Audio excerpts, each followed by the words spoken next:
Marty, we got a great example of a neglected vehicle that's been improperly cared for, and we're going to show you the power of a simple one-step paint correction. One step?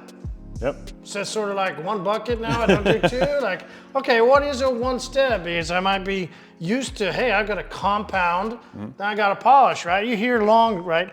Hey, can you buff that, right? Or, hey, can I polish that? These are terms that we've known for a long time. Yeah.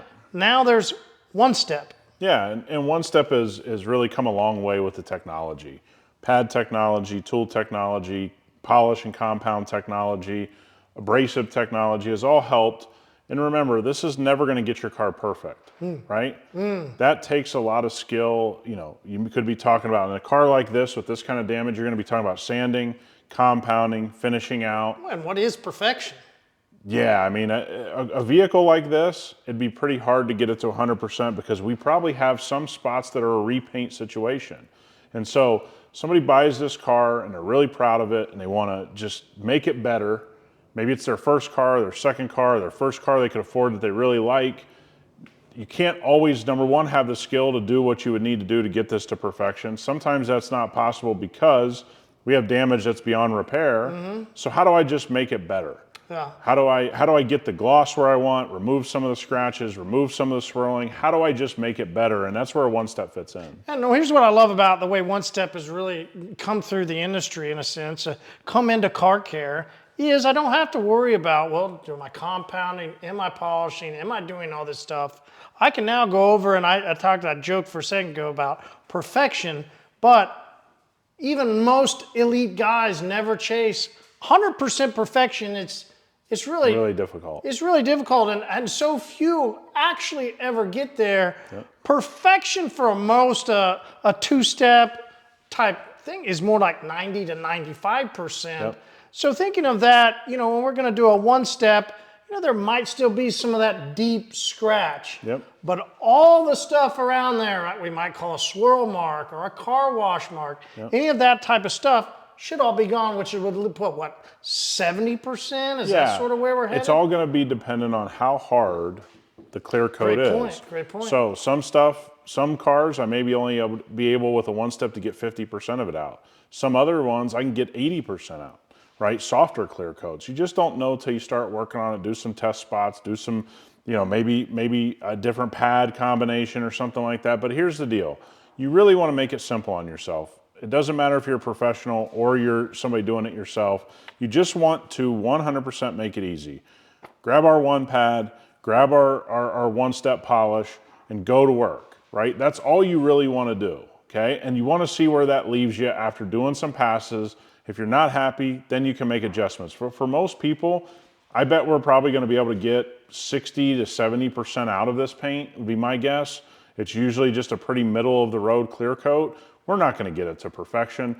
And again, the elite nature of the people chasing perfection are 15, 20, 30, 40 years doing this. Right? And maybe only 15 to 20 people in the whole country. Yeah, I mean, it's a very tiny amount. It really is very small. Okay, especially with this kind of damage, nobody's getting this car to 100% because we do have some things that are not repairable. We have some spots where the clear coat's actually been eaten through, tree sap, etc. So again, this is a nice thing to do to your car if you just want to make it a lot better. And you want to do it with the least amount of thought. You just want to grab something and go. This is where we're at. And I think most of us, when we look at a car, we can go, okay, it needs something. Yep. And then most of us, after we're done with the one step, are going to be 5 feet away to 3 feet away and going, wow. This looks a lot better. That looks almost to what most people would see as, that's perfection. And probably better than the way it was delivered. Absolutely. So one of the things we've done our best to try to bring you in with another camera and show you some of this, and we're going to try to bring you in. So we're shooting it this way now, but we've tried to bring another camera in so you can see the type of damage that's in this area. And we're just going to go to work, and we're going to do a small section. And explain some of it. Yeah. I agree. Okay. So when you grab a compound, polish, one step, it doesn't matter. This is where you want to aggressively shake up those abrasives. Abrasives tend to go all the way to the bottom. All the liquid and lubricities at the top. You want to make sure you get a good mixture. okay? So the first thing we want to do is put 4 pea-sized drops is about a good rule of thumb, okay? That's not over large amount of product or anything like that, just a very simple product. I think it's a way I was taught, is I always wipe off the top of the lid there to make sure that we have everything the way we want. And then we're gonna teach a very simple way to not sling product and move very quickly and make this an enjoyable process. I'm gonna hold the pad flat with some pressure down, turn it on at the speed I want. Again, we're about 60% of whatever it is on your machine, 70%, that's enough. Turn it on and go to work.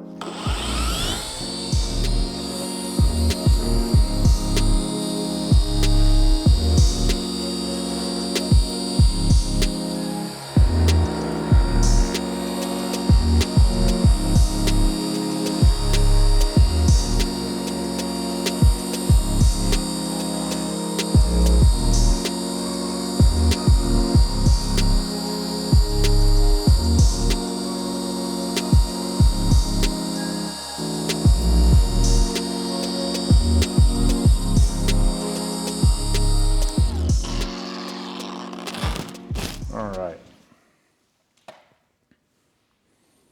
You can even see that we revealed even a little bit more damage there. That'll happen sometimes when you kind of cleanse the paint a little bit with a polishing step.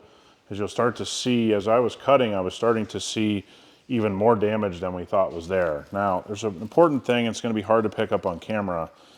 If you can't see through your polish, if you can't see through this, you haven't worked it enough or you've used too much of it, okay? So, should be easy to wipe off, as you see here. Okay. And I didn't work up onto the edge here. I just wanted to make a real simple place where we could see it, Marty. So here's the damage. We're seeing all those spider, spider marks, we call them. We call them swirl marks, car wash scratches. And then as we transition over, you see that light really get clear.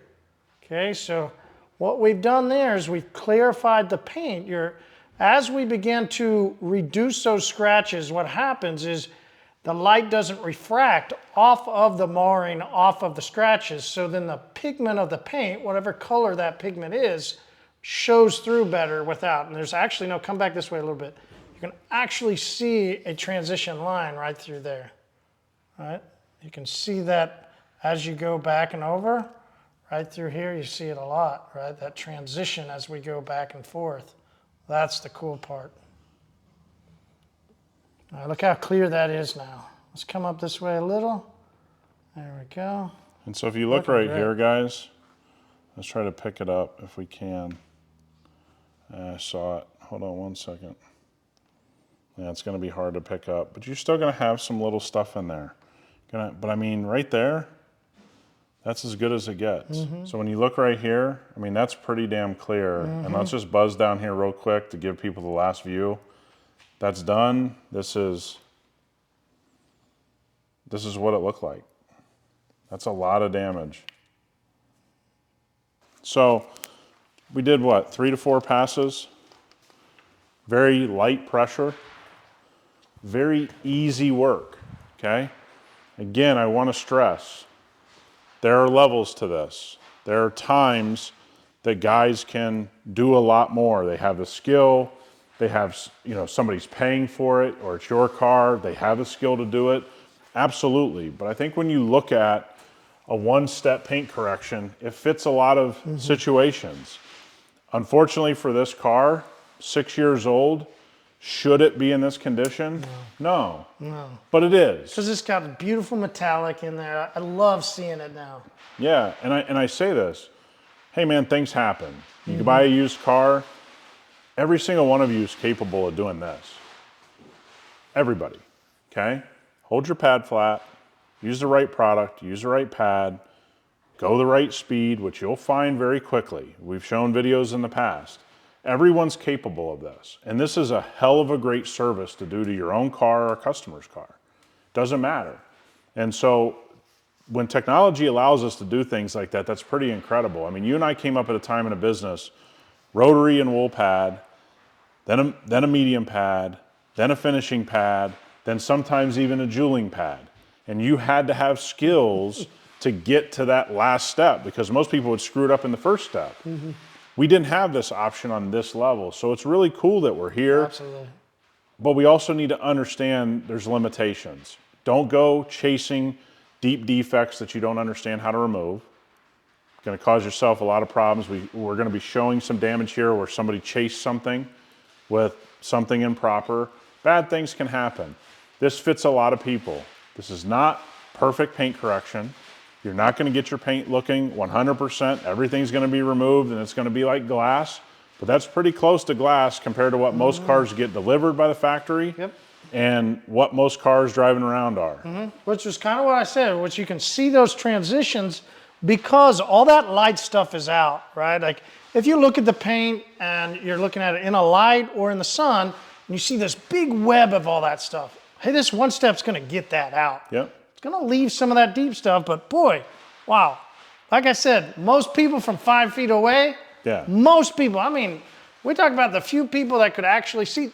The 99% of the people that look at a car from 5 feet away, it is going to look like perfection. Yeah, it's going to look great. And here's the other thing: you see a deeper blue because you've removed some oxidation. Yeah. There's when you guys look at that transition, I want you to see how there's like a bluish gray and then a blue, right? That's one of the things that people don't talk about is you're sort of, this is a deep cleaning of the paint while removing some defects. And when you take that top layer of oxidation off a 6-year-old car, it's automatically going to get popped. And then you start to remove some of those, like you said, some of those ugly, swirl marks and things. Now all of a sudden that blue looks deeper, everything looks better. And again, it's all about where it fits. If you're just getting your start, this fits you. If you're a seasoned professional and you're just like, hey, I need a quick cleanup, this fits you. This fits everybody that cares about cars or cares for cars as a profession. This is probably where we're headed with manufacturers' paint systems. This is going to be the primary way that you're going to want to do things because there's not that much clear coat left. And so I wish it were different. I wish we'd get back to the 5, 6, 7 mil days on paint systems. We aren't there. And so this is an ultra safe way. You didn't remove much clear coat. You didn't remove much of anything like that is imperative for the paint to be healthy. All you did was remove some of the ugliness and go on about your way. And this could take you, at my speed, at what I just showed you, you're probably around this car in 3 hours, 4 hours. Lay a coating on the next hour. What are you talking about? It's pretty quick. Yeah, absolutely. I love the quickness. I'm a little scared what you said, like 4 to 5 mils and all that stuff. We'll go into that some other episodes. If you want to know about that discussion of where manufacturers have changed, car manufacturers have changed their clear coats, go check out the Pints of Polishing podcast. We do talk about it quite a bit there inside the hyperCLEAN specialist group also. It is actually very scary what cars are coming out now with so much less clear coat. Boy, makes it very, very right for the right time. Yep, absolutely. Guys, check us out at hypercleanstore.com. If you want to support us, like and subscribe, and we'll catch you on the next video.